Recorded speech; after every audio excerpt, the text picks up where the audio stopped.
সোমবার থেকে নতুন করে এসএসসি পরীক্ষার ফর্ম ফিল আপ শুরু। কিন্তু চাকরিহারাদের একটা বড় অংশ এই পরীক্ষায় আবারও অংশ নিতে চান না।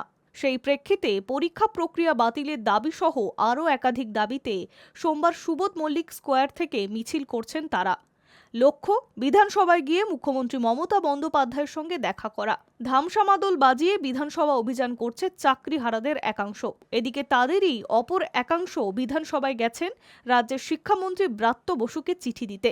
গত 3 দিন ধরে সেন্ট্রাল পার্কে আন্দোলন করছে এসএসসি মামলার চাকরিহারারা। সেই প্রেক্ষিতে সোমবার তাদের এই মিছিলকে কেন্দ্র করে আরও উত্তেজনা বেড়েছে। চাকরিহারাদের মূল দাবি, যোগ্যদের চাকরি যেইভাবেই হোক ফিরিয়ে দিতে হবে। তারা বলছেন, শিক্ষাকর্মীরা আদতে প্রাতিষ্ঠানিক দুর্নীতির বলি হয়েছে। তাই এই পরিস্থিতিতে জবাবদিহি করতে হবে রাজ্যের প্রাতিষ্ঠানিক প্রধান অর্থাৎ মুখ্যমন্ত্রী মমতা বন্দ্যোপাধ্যায়কেই। তাদের কিছু দাবি রয়েছে এই অভিযান ঘিরে। তা হলো, 1 নম্বর, 22 লক্ষ পরীক্ষার্থীর ওয়েমার মিরর ইমেজ কপি অবিলম্বে প্রকাশ করতে হবে। 2 নম্বর, ওয়েমারের ভিত্তিতে সকল যোগ্যদের নির্ভুল এবং নিখুঁত তালিকা অবিলম্বে প্রকাশ করতে হবে।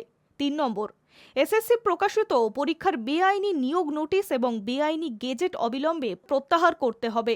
4 নম্বর, বিধানসভায় জরুরি অধিবেশন ডেকে এই সমস্যার সমাধান করতে হবে। 5 নম্বর, 2016 সালের প্যানেলে সকল যোগ্য শিক্ষাকর্মীদের সম্মানে চাকরি বহাল এবং চাকরিতে যোগদানের দিন থেকে চাকরির ধারাবাহিকতা বজায় রাখতে হবে।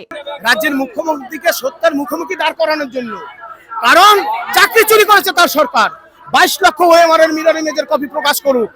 22 লক্ষ মিরর ইমেজের কপি থেকে যোগ্য অযোগ্যের তালিকা নিয়ে সুপ্রিম কোর্টে যাক। কেন যাচ্ছে না? কেন জরুরি অধিবেশন ডেকে আজকে কেন মুখ্যমন্ত্রী জরুরি অধিবেশন ডেকে এই জ্বলন্ত সমস্যার সমাধান করছে না?